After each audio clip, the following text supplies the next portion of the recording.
Hey everybody, welcome back. This is episode 4. I want to begin by apologizing for this episode being a couple of days late. I got my plate a little bit too full last week and wasn't able to get everything done, but I have a better plan going forward so that we can stay on schedule. And to make up for it, I posted a little bonus video done with a new camera setup that I've been using, my iPhone and wireless microphone, which works pretty well, so that I can give you the perspective of looking down the violin this way, just like you're seeing your violin. So hope you like the Kodacam, as I've named it. Okay, so moving on. Last week we put our first finger down, our first finger tape, and we worked on playing our new rhythm, putting our first finger down on different strings. Today we need to add our second and our third finger. On violin, remember, this is first, second, third, and fourth finger. For now we're going to work on these three, and we'll come to pinky later. Now, you may have gotten separate tapes like this, or you may have gotten one of the big solid tapes. If you're using the separate tapes, I like using different colors for different notes, especially with younger players, just to make it a little easier. So if you're working with, let's say, a 5 or 6-year-old, you can say put the first finger in the yellow house, and that will help them a little bit with finger placement. It's totally up to you if you want to do them all the same color, but what we're going to do next is put on our second finger tape. Now, we were using the tuner last week and placing our fingers on the D string so that you could get that E note and that nice point of resonance. The next note is going to be F sharp. Not going to be much of a resonance. You're going to really need to make sure you use that bow that you've been working so hard on learning how to use and play the note with a solid tone so that you can use your tuner to see if you have it in tune. All right, so I'm going to put first finger on the tape and I'm going to make a space. Let me spin around here and put the second finger a space away from the first finger. And we're looking for this F sharp. So with a nice, relaxed, light bow, just do this. And see what your tuner reads out. If your tuner reads out an F sharp, do like we did last week. Put a pencil mark next to G string where you want to put this next tape. And then put your next tape on. We learned last time going up underneath the strings by the bridge. Like this, right? And sliding down under the strings until you get to the mark that you made. Double check it. Mine is a little bit flat. I would like to move it up a tiny bit. They do re-stick. Just pull gently.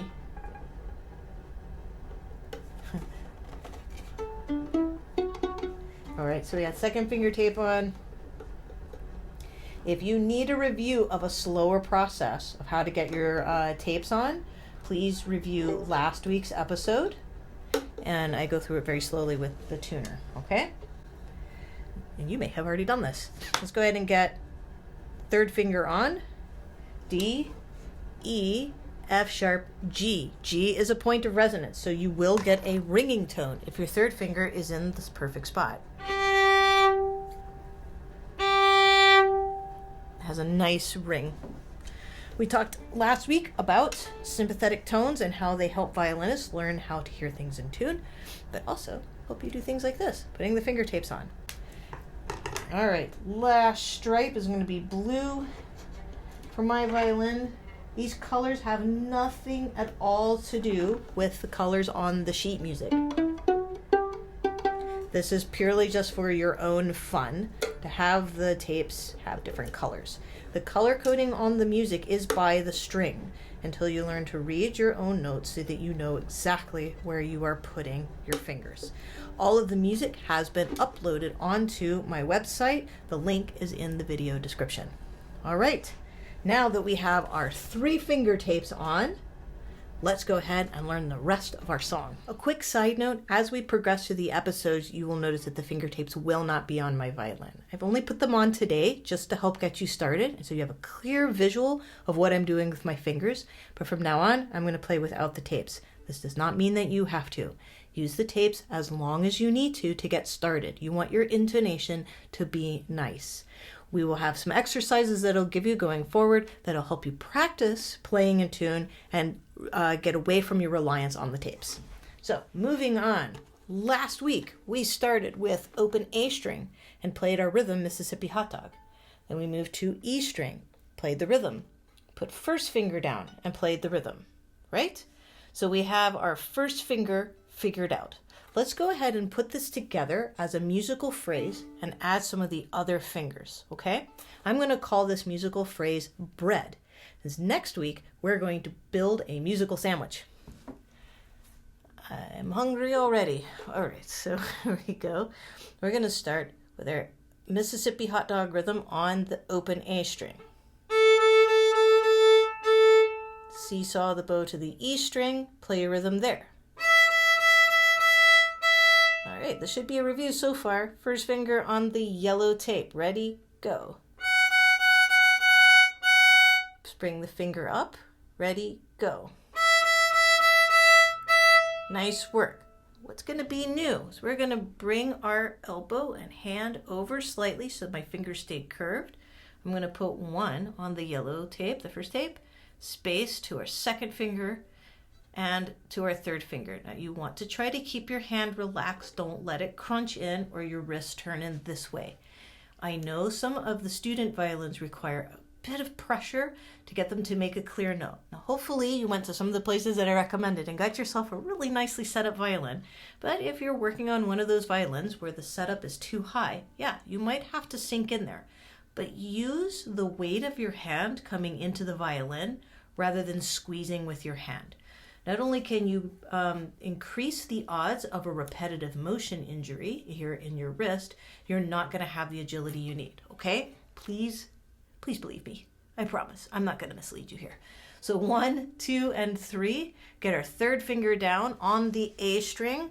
Are we ready? Mississippi Hot Dog. Ready, go. Nice. Now peel up the third finger, but leave the other 2 down. 1, 2, ready, go. Nice work. Peel up the second finger, leave the first down. 1, 2, ready, go. Now 0 fingers, A string. Ready, go.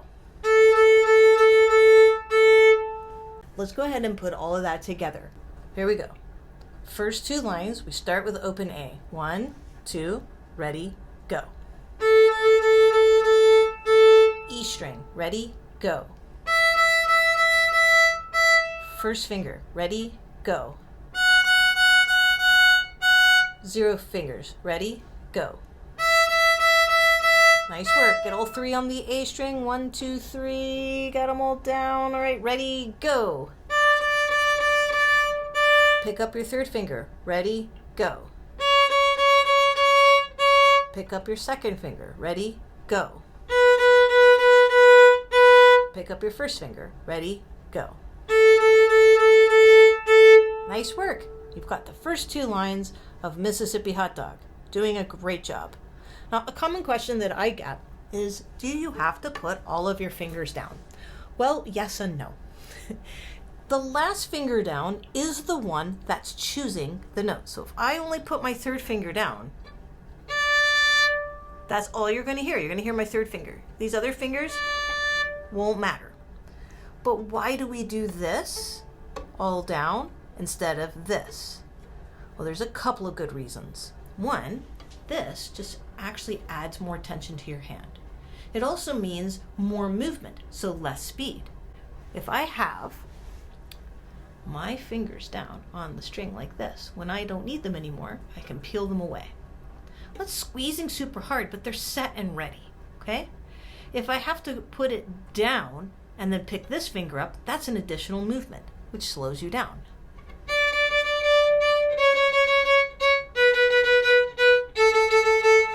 Go ahead for now and get into the habit of popping all 3 fingers down, getting used to this shape of the violin hand, and making sure that your notes are accurately in tune. Later, there are going to be opportunities where we're going to move one finger to different strings without placing the others. There are opportunities to learn how to do this as well.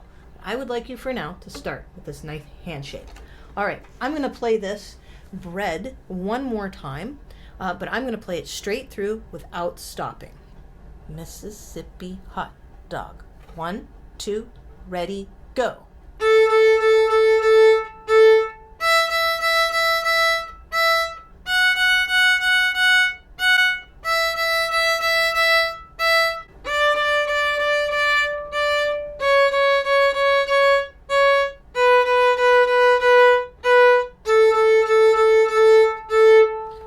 A little fast and you're having trouble getting your 3 fingers down, that's okay. But how did I get my fingers down so fast? Well, the note before my 3 fingers is an open E. My fingers don't have anything to do. If you watch very carefully when I just played Mississippi Hot Dog, while I was doing the E string note, my fingers and hand went ahead and got ready, hovering the fingers over the fingerboard like this so I could go boink and pop them right down in the position. This is something that you can just practice too, without the bow, taking the fingers and trying to pop them down in the right pattern. All right, you now have olive bread so that you are ready to not only begin but end our song. Next week we're going to make a musical sandwich. We're going to learn 2 more lines and we're going to put it together into the full song. I'm also going to show you a couple of new songs, one in particular that I really enjoy, a bonus song. Yes, bonus song coming. As I've mentioned before, learning the violin takes time. I am not doing this quickly, and you might even find yourself with a little less to do this week. Maybe you're like, I was kind of hoping that I would have some more. But I want you to be highly focused on your notes being in tune. And I want you to be focused on trying to get that intonation without tension and squeezing and awkward things going on. But I am going to give you a little bit of insight right now. Now that you've been playing for a few weeks, there's a possibility you're getting some sounds you don't like. A lot of you might be noticing sounds like this. Very heavy tone, right? Or you might be getting some squeaks. Okay, one of the things you need to remember about the violin is how it produces tone, no matter if you have the beginner bow hold or the professional bow hold. The bow has to move across the string and get it vibrating back and forth in order to produce tone. If you're adding pressure to the string and not moving enough, you get that heavy tone. But also over the last few weeks, you may have been so focused on trying to get your fingers to go down and on so many different things that a few bad habits are starting to form. Here are the 3 most common bad habits I see with beginning violinists. 1 is bringing the violin forward in order to see the fingers. As soon as you do this, you change what the bow arm has to do. So if I get my bow straight with my violin in front of me and then move my violin to my shoulder, my arm's no longer straight. I have to move my arm this way in order to get the bow to align with the bridge. So make sure that your violin is going up on your shoulder in the same way every time. If you want to be able to look at the sheet music I gave you and see your fingers at the same time, then turn your violin toward the sheet music this way so that you're looking down your violin through your fingers to see the sheet music. The next most common bad habit that forms in beginners is raising this shoulder. So when you're playing, you're getting tense and your arm and elbow are coming up this way. There's a couple of things that will show you, will indicate that you've got your arm in the wrong place, not just the sound. You can look at yourself in the mirror, and if you notice that your shoulder is coming up like this instead of dropped to its natural position, you need to drop it. Bring the elbow down and have a curvature in the hand.